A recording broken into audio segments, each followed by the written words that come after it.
আল্লাহ রাব্বুল আলামিন পবিত্র কুরআনুল কারীমের 85 নম্বর সূরা সূরাতুল বুরুজ এর 1 নম্বর আয়াতে বলছেন, বিসমিল্লাহির রহমানির রহিম, ওয়াস সামাই যাতিল বুরুজ। আল্লাহ সুবহানাহু ওয়া তাআলা বলছেন, আকাশের কসম, এই আকাশের কসম যে আকাশের মধ্যে অনেক বুরুজ আছে। বুরুজ কি? বুরুজ হচ্ছে বিশাল বিশাল সব নক্ষত্র, অর্থাৎ প্রকাণ্ড আকৃতির নক্ষত্র সম্বলিত আকাশের কসম। তার মানে আমরা বুঝতে পারলাম যে এই মহাবিশ্বে অনেক প্রকাণ্ড আকৃতির গ্রহ নক্ষত্র আছে। যারা আমরা একটু সায়েন্স পড়াশোনা করেছি তারা জানি যে আমাদের এই সৌরজগৎটা খুবই ক্ষুদ্র একটা জায়গা জুড়ে আছে। এইরকম সৌরজগৎ আছে শত শত কোটি কোটি, এবং এমন কোটি কোটি সৌরজগৎকে নিয়ে একটা গ্যালাক্সি হয়। আর এমন অনেকগুলো গ্যালাক্সি, এরকম লক্ষ লক্ষ গ্যালাক্সি নিয়ে ছায়াপথ হচ্ছে, যেটাকে আমরা কোরআনের ভাষায় বলছি আসমান। আর এইরকম আসমানের সংখ্যা হচ্ছে একটা দুইটা না, বরং 7টা। তার মানে মহাকাশে 7 আসমান আছে। যে আসমানের কোনো একটা গ্যালাক্সির, কোনো এক সৌরজগতের, কোনো একটা গ্রহের, কোনো একটা দেশে, ওই দেশের কোনো একটা জেলায়, ওই জেলার কোনো এক থানায়, ওই থানার কোনো এক গ্রামে আপনি এখন বসে আছেন, আর আমি দাঁড়িয়ে লেকচার দিচ্ছি। তো এই মহাকাশে আমাদের অবস্থান যে কত ক্ষুদ্র, এটা বোঝা যাচ্ছে। আল্লাহ রাব্বুল আলামিন এটাই বলছেন, ওয়াস সামাই যাতিল বুরুজ, এই বিশাল বিশাল গ্রহ নক্ষত্র সম্বলিত আসমানের কসম করে বলছেন। আল্লাহ পাক তার সৃষ্টির কসম করতে পারেন, কিন্তু আমাদের জন্যে, সৃষ্টির জন্যে আল্লাহ ছাড়া অন্য কারো নামে কসম করা জায়েজ নাই। একটা হাদিসের মধ্যে আছে, মান হালাফা বিগাইরি ইসমিল্লাহি ফাকাদ কাফার, যে ব্যক্তি আল্লাহ ছাড়া অন্য কারো নামে কসম করে সে ব্যক্তি কুফরি করলো। এটা একটা কুফরি। এই যে আমরা বলি মায়ের কসম, বাপের কসম, হ্যাঁ, তারপরে যে আগুনের কসম আছে না, বলি না, মাটির কসম, অনেক কসম আমরা করি। এই কসমগুলো, শপথগুলো করা ঠিক নয়। যদি আপনাকে কসম করতেই হয় তাহলে আল্লাহর নামেই কসম করতে হবে। তো আল্লাহ পাক এখানে বুরুজ বিশিষ্ট আসমানের কসম করে বলছেন, ওয়াল ইয়াউমিল মাউউদ, এবং আমি আরো কসম করছি প্রতিশ্রুত দিনের। ইয়াউম মানে দিন, মাউউদ মানে হচ্ছে যেই দিনটার ওয়াদা করা হয়েছে, মানে প্রতিশ্রুত দিন। এটা কোন দিন? কিয়ামতের দিন। শুকরিয়া। ওয়াল ইয়াউমিল মাউউদ মানে হচ্ছে কিয়ামতের দিনের কসম। আর কিয়ামতের দিনটা কি? একটা বাক্য উত্তর হচ্ছে ইয়াউমা লা তামলিকু নাফসুন লিনাফসিন শাইআ। কিয়ামতের দিন এমন একটা দিন যেই দিন কোনো সত্তা অন্য কোনো সত্তার যাররা পরিমাণ উপকার করতে পারবে না। ইয়াউমা লা তামলিকু নাফসুন লিনাফসিন শাইআ ওয়াল আমরু ইয়াউমা ইযিল লিল্লাহ, যেদিন সমস্ত কিছুর দায়িত্ব, আমর, কর্তৃত্ব শুধুমাত্র আল্লাহ পাকের হাতে থাকবে। এই হলো কিয়ামতের দিন। এখানে কোনো পলিটিক্যাল সম্পর্ক চলবে না, কোনো বংশের সম্পর্ক চলবে না, রক্ত, বর্ণ, জাতীয়তাবাদ চলবে না। চলবে কি? ঈমান এবং আমল। ঈমান এবং আমল, এর উপরে আল্লাহ পাক যাকে রহম করবেন সেই জান্নাতে যেতে পারবে। মানুষ তার আমলের বদৌলতেও জান্নাতে যাবে না। মানুষ তার আমলের বদৌলতে কখনো জান্নাতে যাবে না যদি না আল্লাহ পাক তাকে রহম করেন। একজন আবেদ ব্যক্তির ঘটনা আছে, এগুলো সহিহ হাদিসের মধ্যেই আছে। 500 বছর আল্লাহ পাকের ইবাদত করেছিল। কত বছর? 500 বছর। তাকে যখন বলা হচ্ছে যে তুমি আল্লাহর রহমতে জান্নাতে যাও, বলে বসবে কিয়ামতের মাঠে যে আমার আমলের বদৌলতে, তখন আল্লাহ রাব্বুল আলামিন তাকে ডেকে বলবেন যে তোমার সব আমলগুলোকে এক পাল্লায় রাখা হবে, আর আমি তোমাকে যে নেয়ামতগুলো দিয়েছিলাম সেগুলো এখন আরেক পাল্লায় রাখা হবে। দেখা যাবে 2 চোখের যে নেয়ামত, আল্লাহ পাকের 2টা চোখের যে নেয়ামত যা আল্লাহ মানুষকে দিয়েছেন, ওই 500 বছর ইবাদতের নেকি তার চেয়ে বেশি হয়ে যাবে। মানে 2 চোখের নেয়ামতের চাইতে 500 বছরের ইবাদত কম হয়ে যাবে। তাহলে এই হলো আল্লাহ পাকের রহমতের একটা আমি নমুনা দিলাম, যে আল্লাহ পাকের রহমত ছাড়া কেউ জান্নাতে যেতে পারবে না। ওয়াল ইয়াউমিল মাউউদ মানে কিয়ামতের দিন, সেই দিন যেদিন কোনো নফস কোন নফসের উপকার করতে পারবে না, পৃথিবীর কোনো সম্পর্ক সেখানে টিকবে না। সূরা আবাসার মধ্যে আল্লাহ পাক বলছেন, ইয়াউমা ইয়াফিরুল মারউ মিন আখি, যেদিন ভাই ভাই থেকে পালিয়ে যাবে, ওয়া উম্মিহি ওয়া আবি, মানুষ তার বাবা এবং মা থেকে পালিয়ে যাবে, ওয়া সাহিবাতিহি ওয়া বানি, তার স্ত্রী, পুত্র, সন্তান, এগুলো থেকে মানুষ পালিয়ে যাবে। লিকুল্লি ইমরিইম মিনহুম ইয়াউমাইযিন শা'নুন ইউগনি, সেই দিন প্রত্যেক মানুষ নিজের নফসের কথা নিয়েই ব্যস্ত থাকবে। সবাই বলবে ইয়া নাফসি ইয়া নাফসি। তবে শুধু একজন ব্যক্তি আছেন এই পুরো মহাবিশ্বে, যিনি বলবেন ইয়া উম্মতি ইয়া উম্মতি। তিনি কে? আমাদের প্রিয় নবী মুহাম্মদ রাসূলুল্লাহ সাল্লাল্লাহু আলাইহি ওয়াসাল্লাম। এই একমাত্র মানুষ যিনি আল্লাহ পাকের সামনে কিয়ামতের মাঠে বলবেন ইয়া উম্মতি ইয়া উম্মতি, হে আল্লাহ আমার উম্মত, হে আল্লাহ আমার উম্মত। আজকে সেই নবীর আদর্শ আমরা ভুলে গেছি। সেই নবীর সুন্নত পালন করতে গেলে লজ্জা লাগে। ইয়াং জেনারেশন দেখবেন বিটিএস এর সুন্নত পালন করে, ওই যে ম্যানচেস্টার ইউনাইটেডের সুন্নত ফলো করছে, হ্যাঁ, ক্রিকেট প্লেয়ার, ওই যে ফুটবল প্লেয়ার, বলিউডের নায়ক, বলিউডের নায়িকা, হলিউডের নায়ক নায়িকা, এগুলোর সুন্নত ফলো করছে। তো রাসূলুল্লাহ সাল্লাল্লাহু আলাইহি ওয়াসাল্লামের সুন্নাহ মতো দাড়ি রাখতে লজ্জা লাগে, তার মতো কাপড় পরতে লজ্জা লাগে, হ্যাঁ, তার আদর্শটাকে ফলো করতে লজ্জা লাগে। অথচ সেই মানুষটাই কিয়ামতের মাঠে এই উম্মতের পক্ষে কথা বলবেন যে হে আল্লাহ আমার উম্মত, আমার উম্মত। আর এই মানুষটাকেই জীবিত অবস্থায় 15 বার হত্যা করার চেষ্টা করা হয়েছিল। কাকে? নবী মুহাম্মদ সাল্লাল্লাহু আলাইহি ওয়াসাল্লামকে। বিস্তারিত জানতে বিশ্ববিখ্যাত বই আর রাহিকুল মাখতুম এটা পড়ে দেখেন। জীবন, রাসূল সাল্লাল্লাহু আলাইহি ওয়াসাল্লামের পবিত্র জীবনের উপরে একটা সেরা বই আর রাহিকুল মাখতুম পড়ে দেখেন। তাকে প্রায় 15 বার হত্যা করার চেষ্টা করা হয়েছে এবং তাকে প্রায় 16টা গালি খেতে হয়েছে সারা জীবনে। কতগুলা? যার চরিত্রের মধ্যে যারা পরিমাণ কোনো পঙ্কিলতা নাই, তাকে মানুষ 16টা গালি দিয়েছে। মানুষ বলেছে এই ব্যক্তি জাদুকর, সাহের, নাউজুবিল্লাহ। এই ব্যক্তি কাযযাব, নাউজুবিল্লাহ। কাযযাব মানে মহামিথ্যাবাদী। কাযযাব মানে কি? মহামিথ্যাবাদী। তারপরে বলা হচ্ছে এই ব্যক্তি সাহের, জাদুকর। এই ব্যক্তি হচ্ছে মজনুন, পাগল। এগুলো মানুষ বলেছে, আইয়ামে জাহিলিয়াতের মানুষ। তো এই যে আবু জাহেল, আবু লাহাবরা যে কথাগুলো বলেছিল, আজকের এই সো কল্ড বাক স্বাধীনতার যুগে কিছু মানুষ এই কথা বলে না? বলে না? তো এরা কার উত্তরসূরি বুঝতে পারছেন? নবী সাল্লাল্লাহু আলাইহি ওয়াসাল্লাম বলছেন তোমরা সবাই শুধু বলো কুলু লা ইলাহা ইল্লাল্লাহ তুফলিহুন। হে আমার চাচারা, কুরাইশ বংশের যারা আছেন আপনারা, ইয়া মা'আশারাল কুরাইশ, আপনারা শুধু বলেন কুলু লা ইলাহা ইল্লাল্লাহ, খালি একবার বলেন যে লা ইলাহা ইল্লাল্লাহ তুফলিহুন, আপনারা সফল হয়ে যাবেন, আরব আজম উভয়ের রাজত্ব পাবেন। নবীজি বলছেন।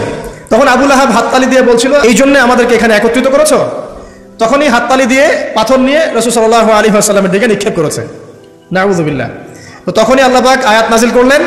কোন আয়াত? তাব্বাত ইয়াদা আবি লাহাবিন ওয়া তাব। ধ্বংস হোক আবু লাহাবের দুই হাত, যে দুই হাত দিয়ে সে পাথর নিক্ষেপ করেছে, ওয়া তাব, এবং সে নিজেও ধ্বংস হোক।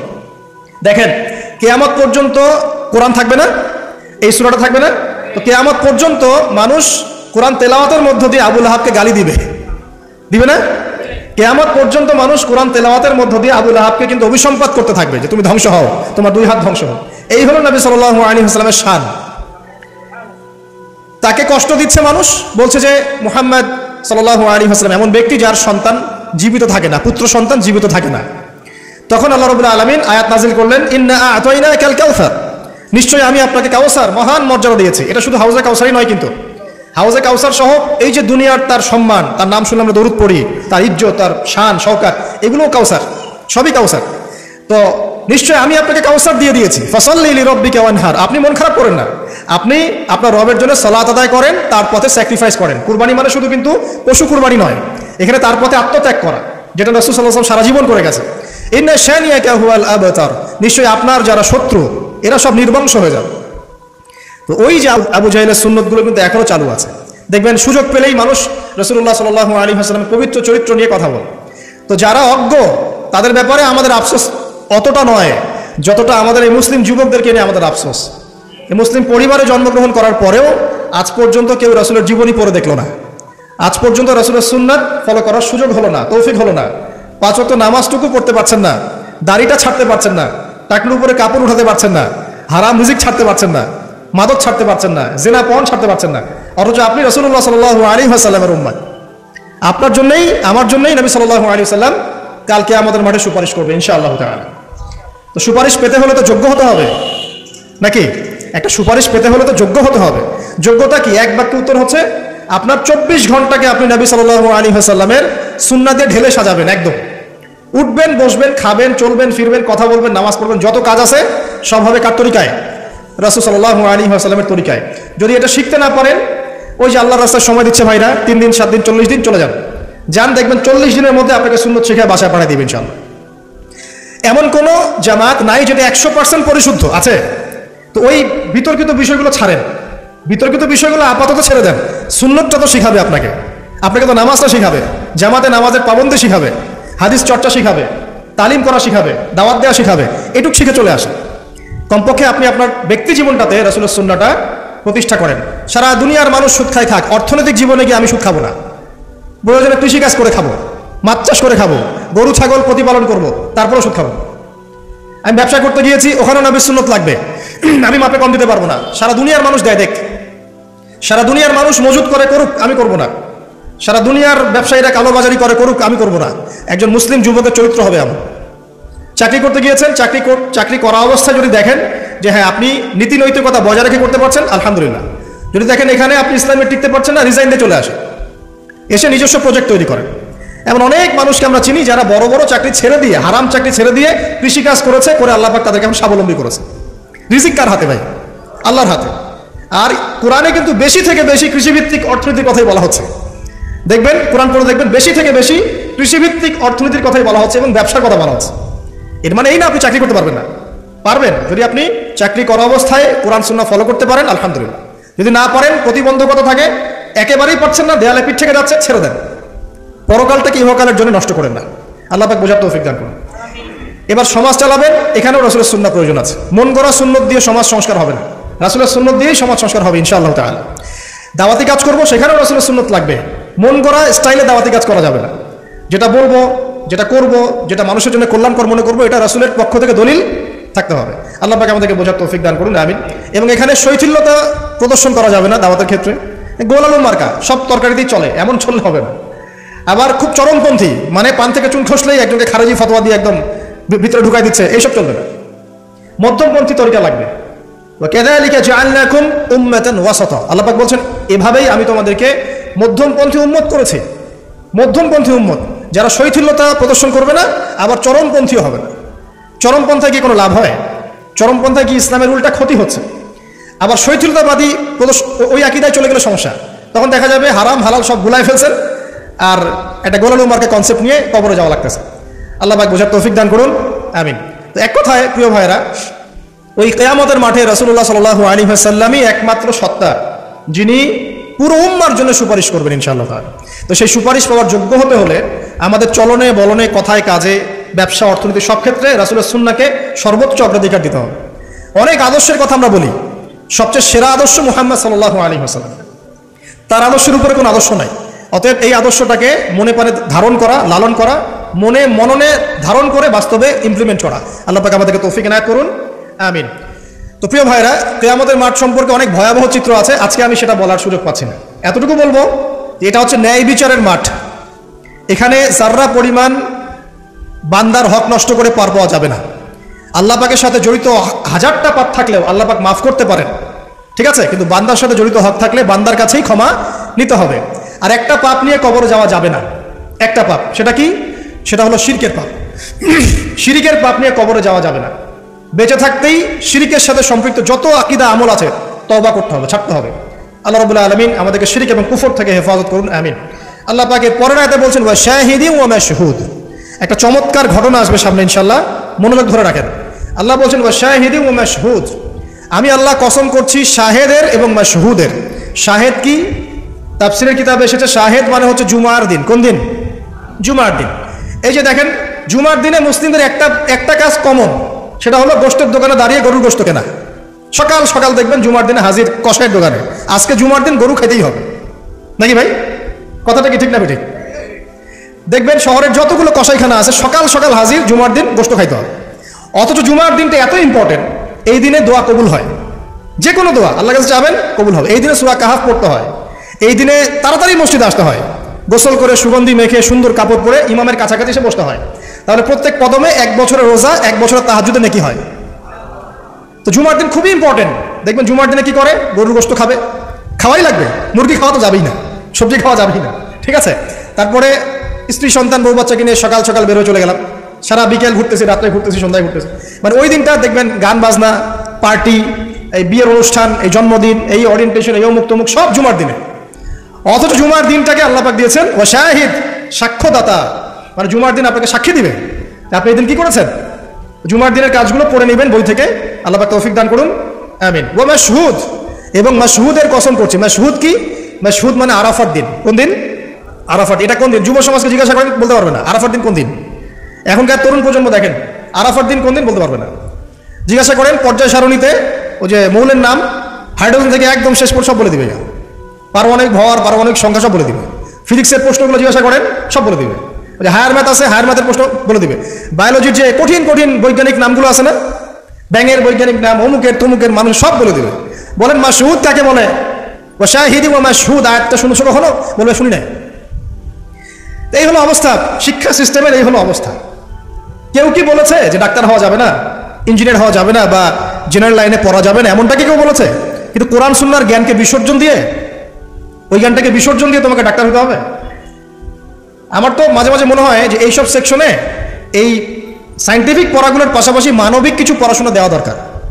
আগে মানুষ বানানো দরকার, কিভাবে পেশেন্টদের সাথে ভালো ব্যবহার করতে হয় শেখানো দরকার, কিভাবে একজন অসুস্থ মানুষের সাথে ভালো বিহেভ করতে হয় শেখানো দরকার। খালি কিভাবে ইনজেকশন পুশ করতে হয় আর কিভাবে ওষুধ দিতে হয় এইটুকু শেখানো যথেষ্ট না। একটা বিহেভিয়ার, মানবতা শেখানো দরকার। একটা ইঞ্জিনিয়ারকে শিখান যে চুরি করা হারাম, তাকে শিখান আগে, নাহলে বড় হয়ে অনেক বড় ইঞ্জিনিয়ার হতে পারে কিন্তু দেখবেন ভিতরে চুরি করছে। তো একটা মানবিক শিক্ষার দরকার আছে, হিউম্যান বিহেভিয়ার শেখানো দরকার। তো এই শিক্ষাগুলো কে দিবে? কোরআন দিবে, হাদিস দিবে, রাসূলের সুন্নাহ দিবে, তখন গিয়ে তো সে পরিপূর্ণ মানুষ হবে। আর যাদের মধ্যে এই দুইটা শিক্ষা একত্রিত হবে দেখবেন তারা সোনার মানুষ হবে ইনশাআল্লাহ। তো এই দুইটা শিক্ষাকে আমরা অর্জন করতে পারি না? কেউ কি বলেছে জেনারেল লাইনে পড়া বাদ দিয়ে দাও, বাদ দিয়ে একদম সবাই মৌলবী হয়ে যাও? সবাই যদি আলেম হয়ে যায় তাহলে ভাই সামরিক ক্ষেত্রে কে কাজ করবে, প্রশাসনে কে কাজ করবে, জনপ্রতিনিধি কে হবে, ইসলামিক ব্যাংকিং সেকশন কে চালাবে? ঠিক আছে না? সব সেকশনে মানুষের প্রয়োজন আছে না? তো সব সেকশনে মানুষের দরকার আছে, কিন্তু সেই মানুষগুলোর আত্মাটাকে কোরআন সুন্নাহর আধ্যাত্মিকত্ব দিয়ে ঢেলে সাজাতে হবে। আল্লাহ পাক তৌফিক এনায়েত করুন, আমিন। যদি অমুসলিম হয়, অমুসলিম হওয়ার পরেও যদি সে তার ধর্ম মেনে চলে দেখবেন সেও কিন্তু ভালো মানুষ হবে। আসলে যারা এই বিশ্বে ফাসাদ সৃষ্টি করে বেড়াচ্ছে এদের সাথে ধর্মের কোনো সম্পর্ক নাই। যারা এই বিশ্বে ফাসাদ সৃষ্টি করছে এদের সাথে আসলে ধর্মের কোনো সম্পর্ক নাই। সে যদি সত্যিকার অর্থেই তার ধর্ম পালন করতো তাহলে কিন্তু সে তার ধর্মের প্রতি অনুগত থাকতো। কোনো ধর্ম কি বলেছে বিনা বিচারে বা নিষ্পাপ মানুষকে হত্যা করো? কোনো ধর্ম, একটা রিলিজন আমাকে দেখান যে বলেছে মিথ্যা কথা বলো, হারাম খাও, সুদ খাও, বেপরদায় চলো, নগ্ন হয়ে চলো, একটা ধর্ম বলেছে? তাহলে প্রত্যেকটা ধর্মের মূল কথাগুলো কিন্তু মোটামুটি একরকম। তো সবাই যদি সবার ধর্ম মেনে চলে কোনো সমস্যা? এরপরে যে পড়াশোনা করে দেখবে যে হ্যাঁ ইসলামী চূড়ান্ত রিলিজন, এর মধ্যে সমস্ত বিষয়ের সমাধান আছে, এটা ফাইনাল টেস্টিমেন্ট, তখন সে মুহাম্মদ সাল্লাল্লাহু আলাইহি ওয়াসাল্লামের আনুগত্য করবে, সাক্ষ্য দিবে আশহাদু আল্লা ইলাহা ইল্লাল্লাহ ওয়া আন্না মুহাম্মাদান আবদুহু ওয়া রাসূলুহু, মুসলিম হয়ে যাবে ইনশাআল্লাহ। ইনশাআল্লাহ মুসলিম হলেই, কালিমা পড়লেই একদিন না একদিন সে জান্নাতে যাবে ইনশাআল্লাহ তাআলা, যদি তার আকীদার মধ্যে শিরক না থাকে, কুফর না থাকে, আমলে বেদাত না থাকে, হারাম রিজিক না থাকে। আল্লাহ পাক আমাদেরকে পরিপূর্ণ মুসলিম হওয়ার তৌফিক এনায়েত করুন, আমিন। এই যে মাশহুদ বলছিলাম আরাফার দিন, আরাফার দিনে আমার স্বতন্ত্র একটা লেকচার আছে, ওইটা দেখে নিন। আরাফার দিনের ফজিলত, এর যে তাৎপর্য, এবং এই দিনে নবী সাল্লাল্লাহু আলাইহি ওয়াসাল্লামের একটা বিদায় হজের ভাষণ আছে, এটা নিয়ে আমি স্বতন্ত্র একটা খুতবা দিয়েছি, শুনে নেবেন ইনশাআল্লাহ। আর বাসায় গিয়ে অবশ্যই আর রাহিকুল মাখতুম বইটা পড়বেন, এখানে সমস্ত বিষয়গুলো লেখা আছে। এই তিনটা কসম, পুরো মহাবিশ্বের কসম, তারপরে হচ্ছে কিসের? কিয়ামত দিবসের কসম, আর এই যে জুমা এবং আরাফার দিবসের কসম। কসমগুলো কি বড় বড় না, না ছোট ছোট? বিশাল বিশাল কসম, মানে বিশাল বিশাল কসম নিয়ে আল্লাহ রাব্বুল আলামিন এখন একটা বড় ঘটনা বলতে যাচ্ছে। সিকোয়েন্সটা দেখেন, বড় বড় কিছু কসম আল্লাহ করলেন, মহাবিশ্বের কসম, বিশাল বিশাল নক্ষত্রের কসম, ঠিক আছে? জুমার দিন বড় দিন, আরাফার দিন বিশাল দিন, এবং কিয়ামতের দিন একটা ভয়াবহ বিশাল দিন। এই সমস্ত বিশাল বিশাল বিষয়গুলোর কসম করে আল্লাহ পাক বলছেন কুতিলা আসহাবুল উখদুদ। কি কথা? কুতিলা আসহাবুল উখদুদ, আসহাবুল উখদুদ ধ্বংস হয়েছে। কে আসহাবুল উখদুদ? সামনে যাই, মজার একটা ঘটনা আসবে। আন-নারি যাতিল ওয়াকুদ, যখন আগুন দাউ দাউ করে জ্বলছিল, আসহাবুল উখদুদ ধ্বংস হয়ে গেছে যখন আগুন দাউ দাউ করে জ্বলছিল। ইযহুম আলাইহা কুউদ, এবং আসহাবুল উখদুদের লোকরা এই আগুনের কুণ্ডলীর চারপাশে বসেছিল। মনে করেন এখানে বিশাল একটা আগুন জ্বালিয়ে রাখা হয়েছে, এখানে দাউ দাউ করে আগুন জ্বলছে, আর কিছু মানুষ তার চারপাশে বড় বড় কুরসিতে, চেয়ারে হেলান দিয়ে বসে মজা উপভোগ করছে। এই হলো আসহাবুল উখদুদ। এদেরকে আল্লাহ পাক বলছেন এরা ধ্বংস হোক। কুতিলা আসহাবুল উখদুদ ওয়া হুম আলা মা ইয়াফআলুনা বিল মুমিনিনা শুহুদ। তারা বসে বসে কি করছিল? তারা বসে বসে দেখছিল যে মুমিন মুসলিমদের সাথে কি নির্যাতন করা হচ্ছে। মুমিন মুসলিমদের সাথে ওই আগুনের মধ্যে যা নির্যাতন করা হচ্ছিল, ওরা চারপাশে বসে বসে এটা অবলোকন করছিল, হাসছিল, মজা নিচ্ছিল। এই আসহাবুল উখদুদরা ধ্বংস হোক। ওয়ামা নাকামু মিনহুম ইল্লা আন ইউমিনু বিল্লাহিল আজিজিল হামিদ। আল্লাহ পাক বলছেন ওই মুমিনদের কোনো দোষ ছিল না যে মুমিনদেরকে ওই অগ্নিকুণ্ডে পুড়িয়ে মারা হচ্ছিল এবং চারপাশে কিছু মানুষ জড়ো হয়ে দেখছিল, মজা নিচ্ছিল। আসহাবুল উখদুদ, ওই মুমিনদের কোনো দোষ ছিল না, শুধু একটা অপরাধ তাদের দৃষ্টিতে কি সেটা, যে এই মুমিনরা এক আল্লাহর প্রতি ঈমান এনেছিল, এই মুমিন হওয়া ছাড়া তাদের কোনো দোষ ছিল না। কথা বুঝতে পারছেন? এবার চলে আসেন এখানে কিভাবে আসলাম। বহুদিন আগের কথা, কত বছর আমরা জানি না। একজন প্রতাপশালী বাদশা ছিল, এখনকার বিশ্ব নেতাদের মতোই পরাশক্তি, ওই যে আসহাবুল কাহফের মতো, বা ওই নমরুদের মতো, বা ওই যে ফেরাউন তার মতো একজন প্রতাপশালী বাদশা ছিল। তার অধীনে একজন বড় জাদুকর ছিল। কি ছিল? আচ্ছা, মজা আছে, ভালো করে বোঝেন। একটা বড় জাদুকর ছিল। এখনো কিন্তু বহু কান্ট্রি এই জাদুবিদ্যার চর্চা করে, আপনারা জানেন না। ভিতরে ভিতরে জাদুবিদ্যার চর্চা এখনো চলছে। আর এই জাদু সত্য, জাদু সত্য, চোখের বদনজরও সত্য। সায়েন্স বিশ্বাস করুক না করুক, এগুলো সত্য। কারণ কোরআন বলেছে সত্য, ব্যাস সত্য। জিন সত্য নাকি মিথ্যা? ফেরেশতা সত্য না মিথ্যা? কবরের আযাব সত্য না মিথ্যা? এগুলো তো চোখে দেখা যায় না, বিশ্বাস করলেন কিভাবে? এই চোখে দেখা যায় না বিশ্বাস করেছেন বলেই তো আপনি মৌলবাদী। চোখে দেখা যায় না, অহেতুক বিশ্বাস করছেন, অতএব আপনি একজন মৌলবাদী মানুষ। বুঝতে পারছেন? তো এই বিষয়গুলো বিশ্বাস না করলে কি আপনি মুমিন হতে পারবেন? আচ্ছা, কবরের আযাব সত্য না মিথ্যা আমরা বিশ্বাস করেছি, তোমরা মরার পরে বিশ্বাস করো। আমরা মরার আগেই বিশ্বাস করেছি, তোমরা মরার পরে বিশ্বাস করো। তারপর তোমরা পাক্কা মৌলবাদী হয়ে যাবে। মরার পরে যখন কঠিন কবরের আযাব শুরু হবে, দেখবা যে আইন আল ইয়াকিন। ইয়াকিন কয়েক প্রকার হয়। একটা হচ্ছে আপনার আইন আল ইয়াকিন, হাক্কুল ইয়াকিন, এরকম কথা আছে কোরআনে। মানে আইন আল ইয়াকিন মানে চোখে দেখলাম এবার বিশ্বাস করলাম। রব্বানা আবসারনা ওয়া সামি'না ফারজি'না না'মাল সালিহান ইন্না মুকিনুন। আছে না সূরা আলিফ লাম মিম সিজদা, হাফেজে কোরআন যারা আছেন, আল্লাহর সামনে জাহান্নামীরা বলবে রব্বানা, হে আমাদের রব, আবসারনা, এই যে দেখলাম, তোমার আযাব দেখেছি আমরা এখন, পরকালের কথা, ওয়া সামি'না, এই যে শুনতে পাচ্ছি এখন আযাব, ফারজি'না, আমাদেরকে ফিরিয়ে দিন। কোথায় ফিরিয়ে দিবে?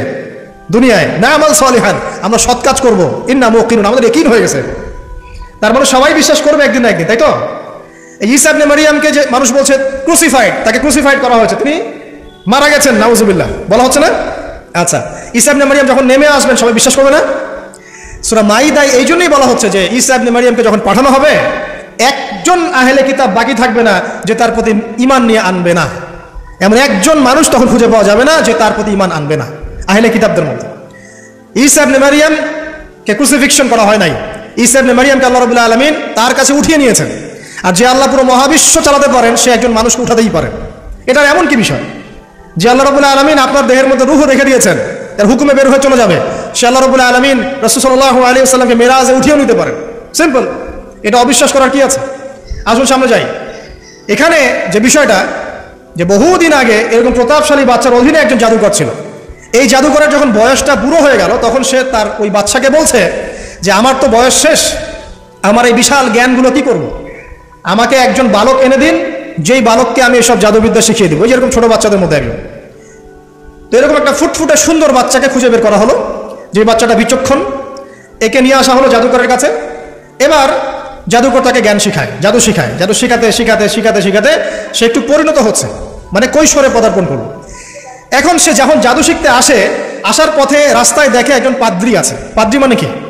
পাদ্রী মানে দরবেশ, মানে যে আল্লাহ বিশ্বাস করে, হয়তো আগেকার আসমানি কিতাবে সে বিশ্বাস করত। এমন একজন পাদ্রীর সন্ধান সে পায়। সে পাদ্রীর কাছে গিয়ে বসে, সেই পাদ্রী তাকে আসমানি কিতাবের যে মর্ম, যে বাণী, এগুলো শোনায়। তার কাছে খুব ভালো লাগে যে মাশাআল্লাহ, এটা ইমানের স্বাদ। যখন কোরআন শুনি আমাদের ভালো লাগে না, আসমানি কিতাব যখন শুনে তার কাছে ভালো লাগে। সে বলে যে আমি এটা শিখতে চাই। তখন এই পাদ্রী তাকে বলে, তুমি তো জাদু শিখতে যাও এই বাদশার দরবেশের কাছে, বাদশার জাদুকরের কাছে, যদি ওরা জানতে পারে তাহলে তো সমস্যা। তাহলে উপায় কি? যখন তুমি ওখানে যাবে, যখন দেরি হয়ে যাবে, তখন বলবে বাসার থেকে বের হতে দেরি হয়েছে, বাসার থেকে বের হতে দেরি হয়েছে। আর আমার এখানে বসে যখন বাসায় যাবে, তখন বাসায় গিয়ে বলবে যে ওখান থেকে, ওই যে জাদুকরের কাছ থেকে আসতে দেরি হয়েছে। মানে কৌশল অবলম্বন করতে তিনি শিক্ষা দিলেন। কৌশলের প্রয়োজন আছে না? উদউ ইলা সাবিল রাব্বিকা বিল হিকমা, হিকমার দরকার আছে না? সত্য থেকে সরে গিয়ে নয়, কিন্তু কৌশল তো করার দরকার আছে। নবী সাল্লাল্লাহু আলাইহি ওয়াসাল্লাম যে হিজরত করেছেন, মক্কা থেকে মদিনা চলে গিয়েছেন, সবাইকে জানান দিয়েছিলেন, এই শোনো আমি হিজরত করছি, জানান দিয়েছেন। রাতের বেলা বের হয়েছেন, কৌশল। রাতের বেলা বের হন নাই, এবং তাকে মারার জন্য চারপাশ থেকে লোক ঘিরে রেখেছিল। এর মধ্য দিয়ে আল্লাহ রাব্বুল আলামিন তাকে বের করে নিয়ে গেছে। তিনি কি সবার সামনে ফেসবুকে জানান দিয়েছে, এই দেখো আমরা বেরোচ্ছি? তো তোমরা তো কৌশলই বুঝো না দিনের কাজের। যে কাজ হবে 1%, আইওয়াশ হবে 99%। এখনকার এই যুগ, হ্যাঁ, দিনের কাজ হবে 1%, আইওয়াশ শোডাউনই বেশি। এই শোডাউন করতে করতে মানুষের চোখ লাগে, যত চোখ লাগে তত সমস্যা সৃষ্টি হয়, এবং আস্তে আস্তে আস্তে আস্তে দিনের দায়রা মাইনাস হতে থাকে। এই যে এই বিষয়টার পিছনে তোমরাও দায়ী, কৌশল তো বোঝো না। তো স্মার্ট এবং বিচক্ষণ মুসলিমদের বড় অভাব আছে এখন পৃথিবীতে। যতক্ষণ পর্যন্ত বিচক্ষণতা অর্জিত হচ্ছে না ততক্ষণ পর্যন্ত ইসলামের বিজয় হচ্ছে না, এটা মাথায় রাখেন। তারপর সামনে যান। এবার এই বাচ্চা খুব সুন্দর করে ব্যালেন্স করলো, একবার এখানে যায় একবার ওখানে যায়। এই করতে করতে ওই যে জাদুকরের ইন্তেকাল হয়ে গেল, মারা গেল জাদুকর। এবার এই বাচ্চার কাছে মাশাআল্লাহ অনেক এলেম কালাম আছে। এদিকে সে পাদ্রীর জ্ঞানে দীক্ষিত হচ্ছে। দীক্ষিত হতে হতে তার মধ্যে আল্লাহ পাকের প্রতি একটা পরিপূর্ণ ঈমান চলে আসে, সে মুসলিম হয়ে গেল আলহামদুলিল্লাহ। মুসলিম হওয়ার পরে একদিন সে যখন বাচ্চার কাছে যাচ্ছে, রাস্তায় একটা বিশাল জন্তু দেখা যাচ্ছে। বিশাল জন্তু, কিরকম জন্তু আমরা জানি না। ঠিক আছে, দাব্বাতুল আরদ সামনে বের হবে। কিয়ামতের 10টা নিদর্শন আছে বড় বড়, তার মধ্যে একটা হচ্ছে দাব্বাতুল আরদ, জমিন থেকে পুরো একটা প্রাণী বের হবে। আর এখন মানুষ এগুলো বিশ্বাস করবে না আমি জানি, 2 দিন পর নাসা যখন বলবে তখন বিশ্বাস করবে। কথা কি বুঝতে পারছেন? তবে প্রাণী এই পৃথিবীর নিচে আছে। রাসূল সাল্লাল্লাহু আলাইহি ওয়াসাল্লাম বলেছেন 10টা আলামত না আসা পর্যন্ত কিয়ামত হবেই না। তার মধ্যে একটা হচ্ছে দাব্বাতুল আরদ, জমিন থেকে একটা প্রাণী বের হবে। এবং এই প্রাণী শুধু বেরই হবে না, মানুষের সাথে কথাবার্তা বলবে। জেনে এবার মানুষের সাথে কথা বলবে প্রাণী। বিশ্বাস করছেন? এখন বিশ্বাস করছেন না জানি, কিন্তু প্রাণী মানুষের সাথে কথা বলবে। আল্লাহ পাক বলাতে পারে না? পারে। আচ্ছা সামনে যান। ওই প্রাণী যখন দাঁড়িয়ে আছে রাস্তায়, এখন এই বালক বলছে আজকে আমি প্রমাণ করে নিব যে আল্লাহর আনুগত্যশীল ওই পাদ্রী সঠিক নাকি ওই জাদুকর সঠিক। এবার সে একটা ইট হাতে নিল, পাথর হাতে নিয়ে এসে বলছে, আল্লাহ তোমার কাছে যদি ওই জাদুকরের কাজের চাইতে এই পাদ্রীর কাজ বেশি পছন্দনীয় হয়, এই ইটের আঘাতে এই জন্তুকে তুমি মেরে ফেলো আল্লাহ। এ বলেছে বিসমিল্লাহ বলে পাথর নিক্ষেপ করলো। নিক্ষেপ করার সাথে সাথেই জন্তু ডেড। তখন তার আইন আল ইয়াকিন, হাকুল ইয়াকিন হয়ে গেল যে হ্যাঁ আল্লাহর কাছে এই পাদ্রীর আমলই সবচেয়ে বেশি পছন্দনীয়। তার আর মনে কোনো সংশয় থাকলো না। কিশোর মানুষ না, কতটুকুই বা বোঝেন নাই। এবার তার মধ্যে একটা ইয়াকিন চলে আসলো এবং সে পরিপূর্ণ মুমিন মুসলিম হয়ে গেল। এবার যখন সে রাজ দরবারে যায়, তার কাছে পেশেন্ট আসে। মানে একজন মানুষ এসেছে, সে বলছে যে আমার চোখের সমস্যা। সে চোখে হাত দেয়, হাত দিয়ে বলে যে আপনি আল্লাহর প্রতি ঈমান নিয়ে আসেন, আমি আল্লাহর কাছে দোয়া করব, চোখ ভালো হয়ে যাবে। এভাবে পেশেন্ট আসে, সে বলে আল্লাহর প্রতি ঈমান নিয়ে আসেন, আমি দোয়া করব, ভালো হয়ে যাবে। এবার আস্তে আস্তে তার নাম এবং খ্যাতি ছড়িয়ে পড়তে লাগলো। যেই তার কাছে আসে সে বলে আগে মুসলিম হন, ইমানদার হন, আল্লাহর প্রতি বিশ্বাস করেন, আমি দোয়া করব, ভালো হয়ে যাবে। চোখ অন্ধ ভালো হয়ে যাচ্ছে, কুষ্ঠরোগী ভালো হয়ে যাচ্ছে, হ্যাঁ প্যারালাইজড রোগী ভালো হয়ে যাচ্ছে আলহামদুলিল্লাহ। নবী ঈসা আলাইহিস সালাম এমনটা করেছিলেন না? আল্লাহ পাক চাইলে করতে পারেন। একদিন ওই রাজ দরবারের একজন মন্ত্রী আসছে। এবার ওই রাজার একজন এমপি সাহেব, তার চোখে সমস্যা, সে আসছে। এসে বলছে যে আমার এই চোখের সমস্যা, আমার চোখটাকে ভালো করার দরকার, তোমার কাছে কোনো ওষুধ আছে নাকি? সে বলছে যে আপনি আল্লাহর প্রতি ঈমান নিয়ে আসেন, আমি আল্লাহর কাছে দোয়া করব, আপনি ভালো হয়ে যাবেন। এবার সে আলহামদুলিল্লাহ ঈমান নিয়ে আনলো এবং সে ভালো হয়ে গেল। এই ভালো হয়ে যাওয়ার পরের দিন যখন সে আবার ওই পার্লামেন্টে গিয়েছে আর কি, ওদের তৎকালীন রাজদরবারে, এবার রাজা ওকে দেখে বলছে যে তোমার তো চোখ অন্ধ ছিল, কিভাবে শেফা লাভ করলে? তো সে বলে না কিভাবে শেফা লাভ করলো, সে বলতে চাচ্ছে না, কারণ সে আজ করছে যে বললে সমস্যা হবে। এক পর্যায়ে তাকে খুবই পিটুনি দেওয়া হচ্ছে, রিমান্ডে নিয়ে গিয়ে কঠিন মাইর দেওয়া হচ্ছে। এক পর্যায়ে সে মারের যন্ত্রণা সহ্য করতে না পারে বলে ফেললো যে ওই বাচ্চা, তার কাছে গিয়ে আমি আরোগ্য লাভ করেছি এবং সে আমাকে বলেছে যে তার রবের প্রতি ঈমান নিয়ে আসতে, তাহলে আমি শেফা লাভ করব। এই বাচ্চা এখন বলছে ফেরাউনের মতো, যায় না রব্বুকুম আ'লা, আমি তো তোমাদের রব। নমরুদের মতো, আমি তো তোমাদের রব। ঠিক আছে, আমি ছাড়া তোমাদের কে রব আছে? আমি তো জানি না যে আমি ছাড়া তোমাদের কোনো ইলাহ আছে। এবার এই লোকটাকে হত্যা করা হলো, এই এমপি সাহেবকে হত্যা করা হলো, বিকজ সে ঈমান নিয়ে আসে। এবার সেই বালককে ডেকে আনা হচ্ছে, বলা হচ্ছে বলো তুমি নাকি তোমার রবের নাম দিয়ে মানুষের ট্রিটমেন্ট করা শুরু করেছো। তখন সেই বালক বলছে হ্যাঁ আমি এক আল্লাহর প্রতি বিশ্বাস করি এবং তার রাসূলের প্রতি বিশ্বাস করি, তার প্রেরিত আসমানি কিতাবে বিশ্বাস করি। এখন রাজা বলছে আমি ছাড়া তোমাদের কোনো ইলাহ আছে আমি তো জানি না। এই সৈন্যবাহিনী শোনো, এই বালককে ধরো, ধরে নিয়ে গিয়ে উঁচু পাহাড়ে নিয়ে যাও, ওখান থেকে ফেলে দাও। কথা বুঝতে পারছেন? এবার তাকে নিয়ে যাওয়া হলো, ক্রস ফায়ার দেওয়া হবে। এবার উপরে নেওয়া হয়েছে, একদম পাহাড়ের উপরে। এবার ওই বালক উপরে উঠে একটা দোয়া করছে, এই দোয়াটা সবাই শিখে নেন। ওই বালক উপরে উঠে দোয়া করছে আল্লাহুম্মা কফিনিহিম বিমা শি'তা, আল্লাহুম্মা কফিনিহিম বিমা শি'তা, আল্লাহুম্মা কফিনিহিম বিমা শি'তা। পাহাড় থরথর করে কাঁপা শুরু করলো এবং ওই সৈন্যবাহিনী পাহাড় থেকে পড়ে গেল, বালকের কিচ্ছু হলো না। আমি কিন্তু বানোয়াট কোনো গল্প বলছি না, এটা কোরআন থেকে বলছি এবং এটা তাফসীর। আপনি যে কোনো তাফসীর পড়েন, মারিফুল কোরআন, তাফসীর ইবনে কাসির, জালালাইন পড়ে দেখেন, জাস্ট পড়ে দেখেন আমার সাথে ডিবেট করার আগে। এবার সে বালক হেঁটে হেঁটে চলে আসলো রাজদরবারে। আবার কি ব্যাপার, তুমি মরো নাই? না, আল্লাহ আমাকে বাঁচিয়েছেন, আমার রব আমাকে বাঁচিয়েছেন। আবার পাঠানো হচ্ছে আরেক দল সেনাবাহিনীকে নিয়ে, যাও এবার ওকে সমুদ্রে নিয়ে যাও, সমুদ্রের মাছ সমুদ্রে ডুবিয়ে দিবে একদম। আবার সে ওখানে গিয়ে বলল আল্লাহুম্মা কফিনিহিম বিমা শি'তা, হে আল্লাহ, অর্থ হচ্ছে হে আল্লাহ, আমার বিপক্ষে যারা আছে আপনি যা দিয়ে ইচ্ছা ওদের বিরুদ্ধে আমাকে সাহায্য করেন। অর্থটা হচ্ছে এমন, আল্লাহুম্মা কফিনিহিম বিমা শি'তা, আল্লাহ আপনি আমার জন্য যথেষ্ট হয়ে যান, ওদের বিরুদ্ধে আমার জন্য যথেষ্ট হয়ে যান, যা ইচ্ছা তাই দিয়ে আপনি হেদায়েত করুন, মানে আমাকে হেফাজত করুন। ঠিক আছে, আল্লাহুম্মা কফিনিহিম বিমা শি'তা, ছোট্ট দোয়া। এবার ওই সমুদ্র উত্তাল হওয়া শুরু করলো এবং ওরা জাহাজ থেকে পড়ে গেল। এই বাচ্চা সেফলি আবার চলে আসলো রাজদরবারে। বিশ্বাস করছেন না? চলে আসলো। এবার আসার পরে বলছে, শোনেন, আমাকে এভাবে মারতে পারবেন না, আমাকে এইভাবে মারা যাবে না, আমি আপনাদেরকে বলে দিচ্ছি কিভাবে আপনি আমাকে মারতে পারবেন। তো বাচ্চা বলছে, কিভাবে মারতে পারবো বলো? তখন সেই বাচ্চাটা বলছে যে আপনি সমস্ত এলাকার মানুষকে এক জায়গায় জড়ো করবেন, মানে পুরো নেশনের যত মানুষ সবাইকে একটা মাঠে নিয়ে আসবেন, মাঠের মাঝখানে একটা গাছ রোপণ করবেন বা একটা কিছু স্তম্ভ নির্মাণ করবেন, সেখানে আমাকে বেঁধে ফেলবেন। বেঁধে ফেলার পরে আমার এই ধনুক থেকে একটা তীর বের করবেন, তীর বের করে আপনি নিজ হাতে এই তীরটাকে নিশানা দিবেন, দিয়ে বলবেন বিসমিল্লাহ আল্লাহর নামে, বিসমিল্লাহ আল্লাহর নামে, বিসমিল্লাহি রব্বি হাযাল গোলাম বলে ছুড়বেন। অর্থ হচ্ছে আমি এই বাচ্চার রব আল্লাহর নামে তীর ছুড়লাম, এটা বলে তীরটা নিক্ষেপ করবেন, তাহলে আমি মরবো, তার আগে মরবো। কথা কি বুঝতে পারছি? এবার তাই করা হলো, সমস্ত এলাকার মানুষকে এখানে জড়ো করা হলো।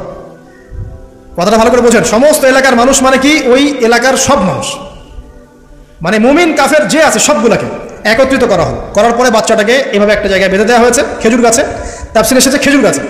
এবার সে এখান থেকে তীর বের করে, বাচ্চা বলছে বিসমিল্লাহি রব্বি হাযাল গোলাম, নিক্ষেপ করলো। তীরটা ঠিক, আল্লাহ পাকের দৃষ্টি দেখেন এত সূক্ষ্ম, ওইটাই বর্ণনা করেছেন, তীরটা ঠিক বাচ্চার এই জায়গায় লেগেছে, এই যে মাথার এখান থেকে লেগে এদিকে বের হয়ে গেছে। ছেলেটার বাচ্চা ওই বাচ্চা ছেলেটার এই যে কপালের এই পার থেকে এই পার পর্যন্ত তীর চলে গেল এবং বাচ্চাটা শহীদ হয়ে গেল, আলহামদুলিল্লাহ।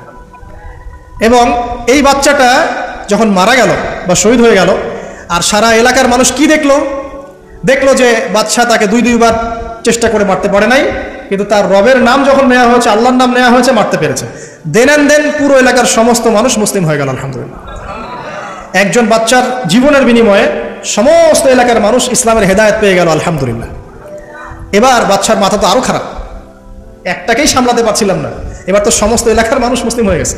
এখন কি করবেন? এখন সেনাবাহিনীকে আদেশ করা হয়েছে সমস্ত মানুষগুলোকে জড়ো করে একটা গর্ত খুঁড়ে সেখানে আগুন জ্বালাও, আগুন জ্বালিয়ে সমস্ত মানুষকে ফেলে দাও। দৃশ্যটা কি কল্পনা করতে পারছেন? একটা পুরো এলাকার মানুষকে একটা মাঠের মধ্যে একত্রিত করে সেখানে আগুন জ্বালিয়ে সবাইকে সেখানে ফেলে দেওয়া হলো এবং তারা চতুর্দিক থেকে এটাকে অবলোকন করতে লাগলো, মজা উপভোগ করতে লাগলো। এটাই আল্লাহ পাক বলছেন, কুতিলা আসহাবুল উখদুদ ইয হুম আলাইহা কুউদ ওয়া হুম আলা মা ইয়াফআলুনা বিল মুমিনিনা শুহুদ। শেষ পর্যায়ে তাফসীরে এসেছে, শেষ পর্যায়ে একজন মায়ের কোলে একটা ছোট্ট বাচ্চা ছিল, তো সেই মা নিজে লাভ দিবে এটাতে তার কোনো সমস্যা নাই, কিন্তু বাচ্চাটাকে নিয়ে লাভ দেওয়ার জন্য সে ইতস্তত বোধ করছে।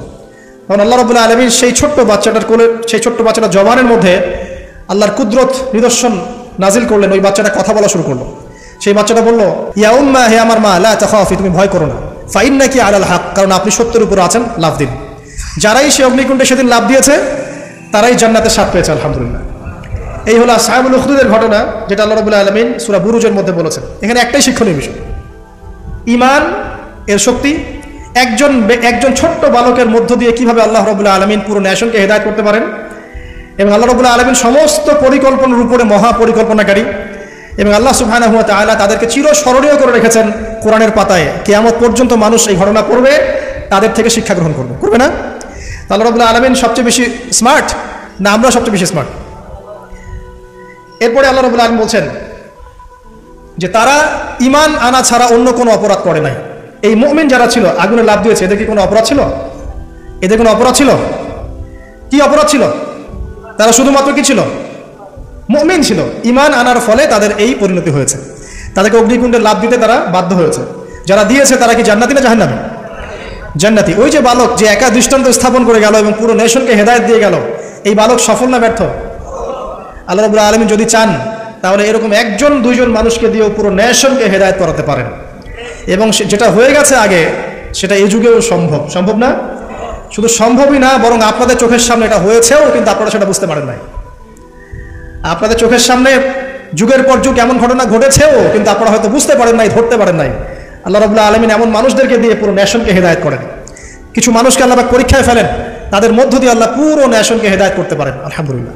আসহাবুল উখদুদের এই বাচ্চার মধ্যে আমাদের সবার জন্য নিদর্শন আছে। আল্লাহ পাক আমাদের সবাইকে প্রকৃত ঈমানদার হওয়ার তৌফিক দান করুন, বেশি বেশি আমলে সালেহ করার তৌফিক দান করুন, ঈমানের উপর দৃঢ় থাকার তৌফিক এনায়েত করুন এবং দৃষ্টান্ত স্থাপন করার তৌফিক দান করুন। এবং যে কোনো রকম দৃশ্য অদৃশ্যের বিপদ আপদ বালা মুসিবতের বিপক্ষে আল্লাহ পাকই যেন যথেষ্ট হয়ে যান। আমিন। শেষ করি, সূরাটার সামনে যাই। আল্লাহ রাব্বুল আলামিন এরপর যেটা বলেছেন, ইন্নাল্লাযীনা ফাতানুল মুমিনিনা ওয়াল মুমিনাত সুম্মা লাম ইয়াতুবু ফালাহুম আযাবু জাহান্নাম। যারা মুমিনদের সাথে এমন নির্যাতন করলো, কি করলো? আগুনে পুড়িয়ে জীবন্ত মেরে ফেললো। যারা মুমিনদের সাথে এমন দৃষ্টান্ত স্থাপন করলো, নির্যাতন করলো, ফিতনায় ফেললো এবং তওবা করে ফিরেও আসলো না, আল্লাহ পাক বলছেন নিশ্চয়ই তাদের জন্য যন্ত্রণাদায়ক শাস্তি আছে জাহান্নামে। ওয়ালাহুম আযাবুল হারিক, এবং তাদের জন্য মর্মান্তিক শাস্তি অপেক্ষা করছে। কাদের জন্য? যারা মুমিনদেরকে ফিতনায় ফেলেছে, কষ্ট দিয়েছে, নির্যাতন করেছে, নিপীড়ন করেছে।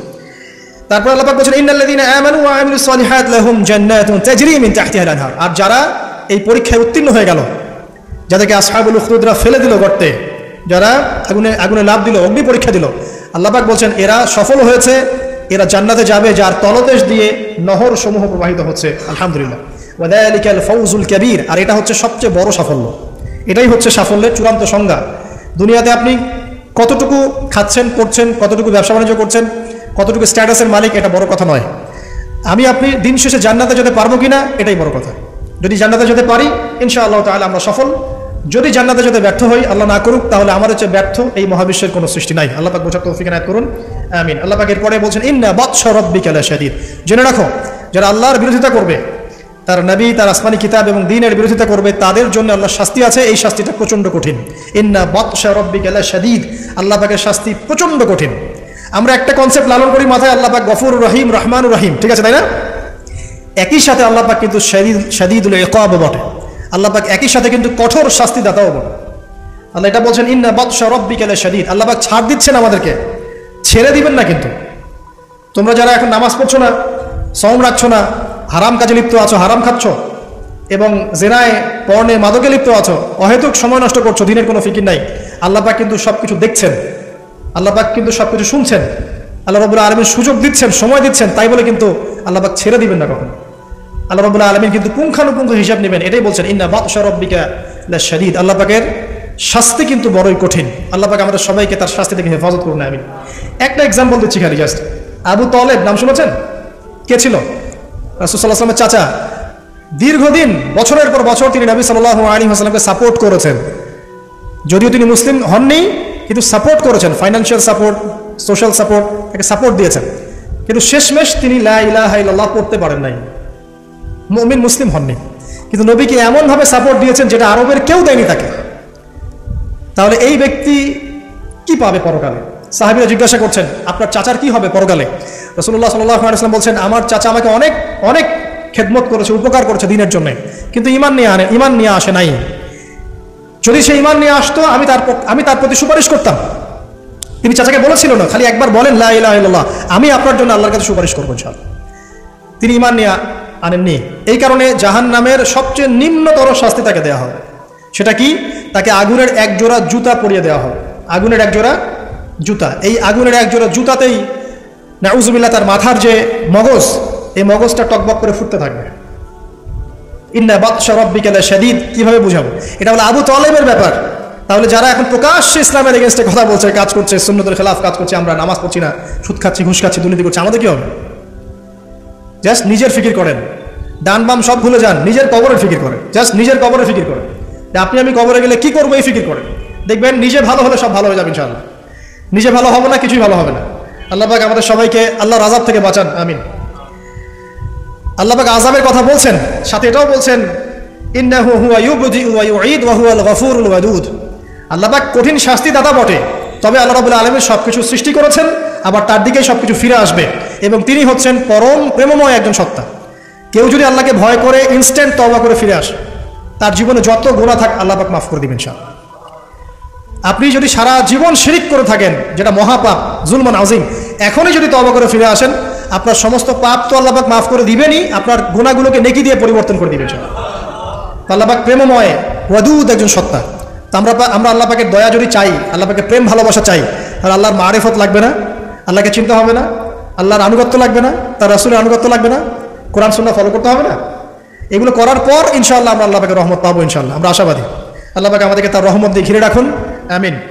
ওয়া হুয়াল গফুরুল ওয়াদুদ যুল আরশিল মাজিদ, আল্লাহ পাক বলছেন তিনি মহান আরশের অধিপতি। আরশ সম্পর্কে একদিন বলেছি আমি যে এই কুরসিটাই মহাবিশ্বকে ঘিরে রাখছে।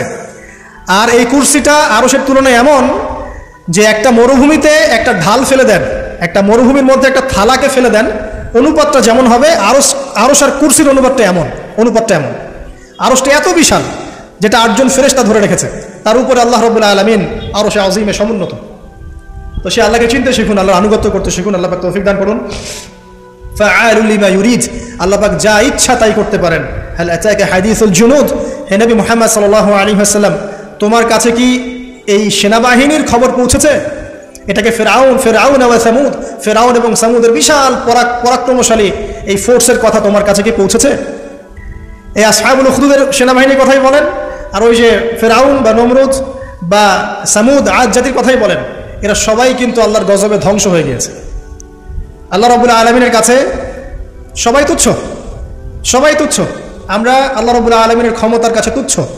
তাই এই নশ্বর দুনিয়ায় আল্লাহর অবাধ্যতা করে উদ্ধত অহংকারী হওয়ার কোনো মানে হয় না। আল্লাহ পাক আমাদের সবাইকে বিনয়ী বানিয়ে দিন, আল্লাহর প্রতি আনুগত্যশীল বানিয়ে দিন।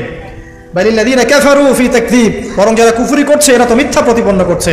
ওয়াল্লাহু মিন ওয়ারাইহিম মুহিত, আল্লাহ রাব্বুল আলামিন কুফফারদেরকে চতুর্দিক থেকে ঘিরে রেখেছেন।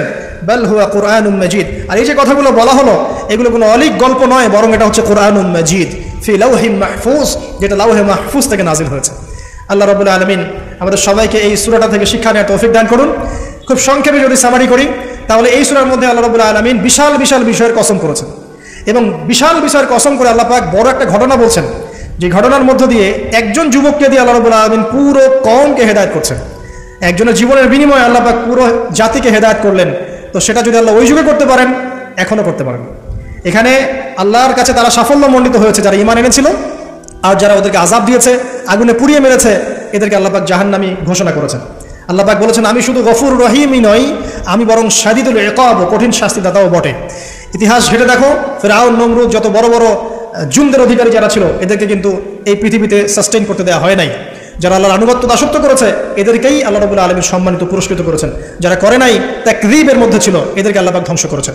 আল্লাহ রাব্বুল আলামিন বলছেন শেষে গিয়ে, এগুলো কোনো অনেক গল্প কাহিনী নয়, বাল হুয়া কুরআনুম মাজিদ, এটা হচ্ছে সম্মানিত মহিমান্বিত কোরআন ফি লাওহিম মাহফুজ, যেটা লাওহে মাহফুজ থেকে আল্লাহ রাব্বুল আলামিন পৃথিবীতে আমাদের জন্য নাযিল করেছেন। আল্লাহ সুবহানাহু ওয়া তাআলা আমাদের সবাইকে এই সূরাতুল বুরুজের মধ্যে যে ঘটনা, আসহাবুল উখদুদের ঘটনা, এখান থেকে শিক্ষা নেওয়ার তৌফিক এনায়েত করুন।